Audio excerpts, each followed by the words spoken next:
Biasanya Andrew pribadi menggunakan minimal 3 time frame, ya, 3 time frame yang Andrew gabungkan. Andrew tulis di papan teman-teman ya. Ya, karena semakin lama ya modalnya pasti butuh lebih besar. Kenapa? Dimana kalau trading saham kita nggak bisa trading secepat di forex, ya, karena forex itu adalah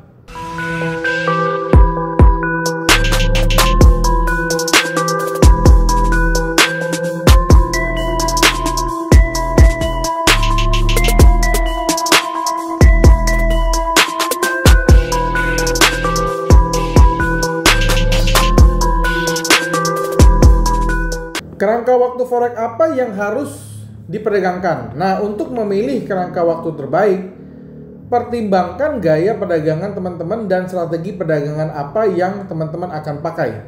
Ini akan mempengaruhi kerangka waktu yang tepat untuk trader. Setelah itu, pilih grafis analisis teknis yang Anda rasa nyaman, lakukan analisis menyeluruh, dan pastikan untuk menerapkan manajemen risiko yang baik untuk semua perdagangan. Tadi Andrew di awal sudah bilang bahwa sebelum kita masuk pasar, teman-teman mau trading ini mau berapa lama gitu loh. Modal ketahanan teman-teman ini berapa panjang gitu loh. Karena sekali lagi, semakin teman-teman memilih time frame yang lebih panjang, modalnya juga lebih panjang, ya. Jadi teman-teman harus tentukan dulu targetnya. Oh, saya mau trading hari ini misalnya untuk harian, ya. Berarti harian itu artinya kita tidak menginapkan posisi, ya. Atau oh, saya mau trading itu mau yang panjang karena saya nggak mau setiap menit liatin market. Ya, bisa aja. Itu kembali balik kepada keputusan dari seorang trader, ya. Biasanya semakin panjang time frame-nya, maka pergerakannya akan semakin smooth, akan semakin mudah dianalisa. Tapi kalau semakin kecil time frame-nya, akan semakin banyak false signal, noise, ya, bahasanya itu noise. Ya, teman-teman bisa bayangkan, coba teman-teman buka aja, ya, candlestick daily dengan candlestick 1 menit. Nah, itu pasti kalau 1 menit kan lebih volatile dia. Sementara kalau daily lebih smooth dia, lebih halus, ya, lebih sedikit noise-nya. Lebih mudah diprediksi juga tentunya kalau daily, ya. Tapi pertanyaannya, tahan nggak teman-teman kalau daily?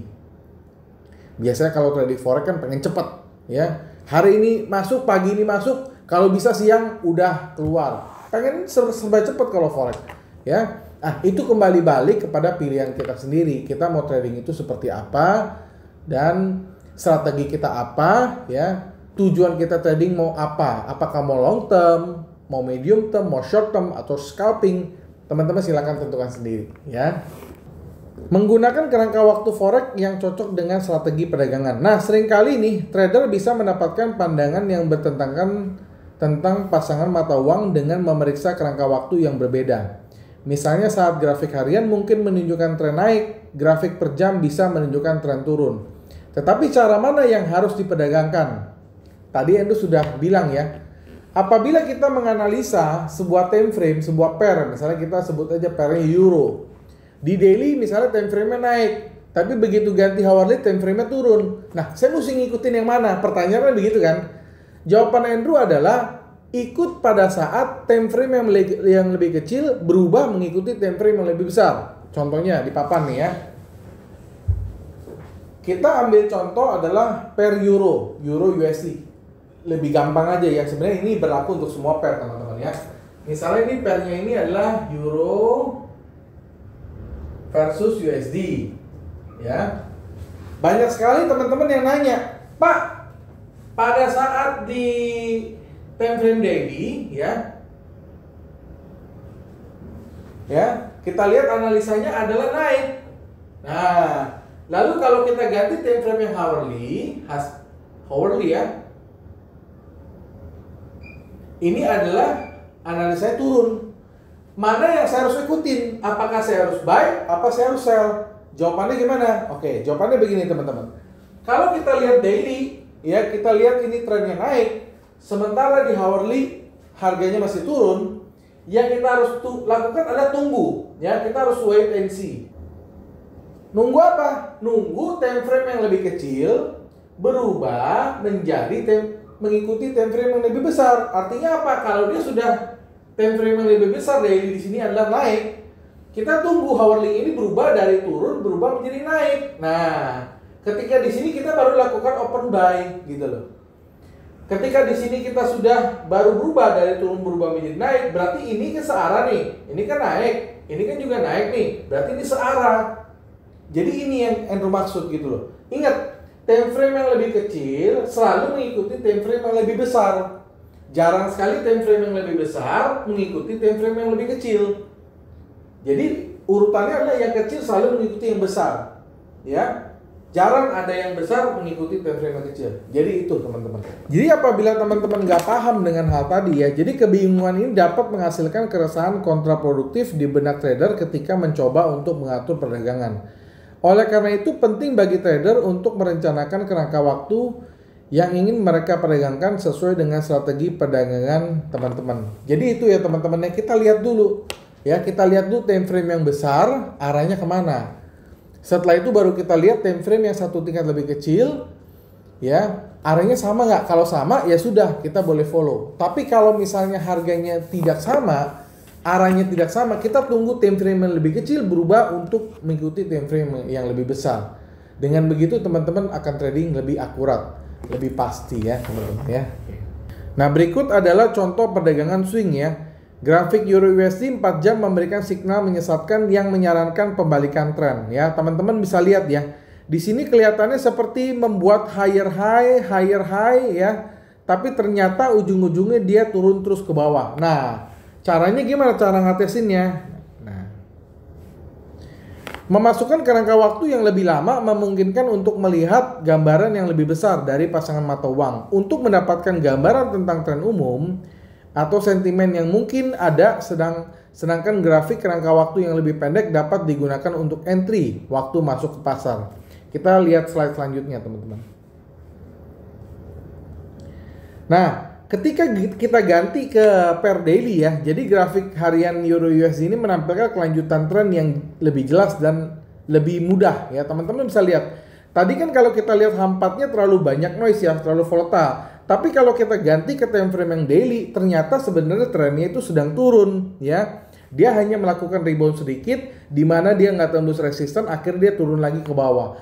Jadi jangan sampai kita terjebak dalam misleading oleh uptrend chart yang sebenarnya ini masih turun ke bawah secara garis besar. Makanya selalu lihat time frame yang satu tingkat lebih besar untuk melihat tren yang lebih jelas lagi. Ini adalah contoh yang paling bagus sekali teman-teman. Nah trader ini harus mengadopsi beberapa analisa kerangka waktu untuk memasukkan informasi sebanyak mungkin dalam analisa tanpa membuat analisa menjadi rumit. Nah keindahan dari pendekatan ini adalah bahwa analisa teknikal dapat diterapkan pada kedua kerangka waktu untuk mencapai keyakinan perdagangan yang lebih besar. Tadi Andrew sudah contoh ya jelas-jelas. Jadi kalau kita lihat di hampatnya kelihatannya dia mau naik, tapi ternyata kalau kita ganti ke daily sebenarnya trennya itu jelas-jelas adalah bearish. Ini adalah contoh yang paling bagus. Kita next ke slide selanjutnya teman-teman. Nah jadi ini adalah teknik analisa teknikal untuk mengidentifikasi tren. Ini cara yang paling mudah teman-teman. Jadi yang pertama adalah pahami dan identifikasi garis tren forex. Nah teman-teman bisa menggunakan moving average 200 untuk trader yang menggunakan kerangka waktu harian ya teman-teman ya. Dan moving average juga bisa teman-teman pakai digabungkan dengan MACD ya. MACD itu cara pakainya gampang sekali, teman-teman bisa belajar dengan mudah karena itu merupakan indikator yang sangat-sangat standar sekali. Nah, bagi teman-teman yang ingin mendapatkan analisa yang lebih akurat lagi, Andrew biasanya menyarankan teman-teman untuk menggunakan indikator custom ya. Nah, seperti kalau MT5 itu ada yang disebut dengan SkyPro ya. Itu adalah alat yang terbaru untuk mengidentifikasi sebuah tren ya. Jadi SkyPro itu adalah alat untuk mengidentifikasi sebuah tren untuk MT5 ya teman-teman ya. Jadi buat teman-teman yang mau mendapatkan SkyPro, teman-teman hubungin Andrew aja di Telegram atau WhatsApp 081599108880 dan kita bisa mengidentifikasi tren secara mudah dan jelas ya. Dan bisa digunakan di semua time frame. Yang penting MT5 teman-teman ya. Kita lanjut. Nah, teknik ini adalah analisa teknikal untuk mengidentifikasi level awal ya. Jadi teman-teman bisa menggunakan moving average crossover. Nah, banyak sekali teman-teman yang bertanya, Pak, MA-nya ini pakai parameter berapa? Nah, teman-teman bisa menggunakan dua parameter, yaitu 12 dan 24 untuk di time frame hourly.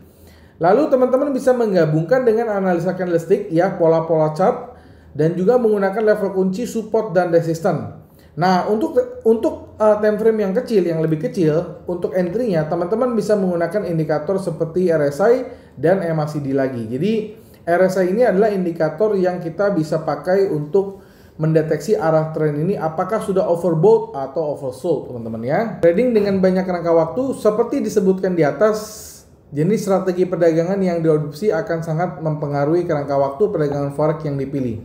Sebagai alternatif daripada memilih satu kerangka waktu untuk diperdagangkan, banyak trader akan mengadopsi teknik yang disebut dengan analisis kerangka waktu berganda. Tadi Endo sudah jelaskan di papan di awal ya. Jadi ini melibatkan pandangan pasangan mata uang yang sama dalam kerangka waktu yang berbeda. Jadi harus searah teman-teman ya. Jadi M1-nya ke atas, M5-nya ke atas, M15 ke atas, nah baru teman-teman bisa entry. Jadi kita mengambil kerangka waktu atau time frame yang searah semua gitu ya. Nah, dengan pendekatan ini untuk kerangka waktu yang lebih besar biasanya digunakan untuk menetapkan tren jangka panjang. Sementara kerangka waktu yang lebih pendek digunakan untuk melihat di mana titik entry ideal ke pasar. Nah, jadi itu aja teman-teman ya yang Endo mau sampaikan supaya teman-teman bisa trading dengan lebih akurat, dengan bisa membaca. Jangan hanya menganalisa di satu time frame saja, tetapi teman-teman menggunakan multi time frame ya. Minimal 3 time frame teman-teman analisa, teman-teman melihat korelasi dari 3 time frame yang teman-teman mau pakai. Ketika semuanya searah, teman-teman bisa mengambil posisi yang lebih akurat.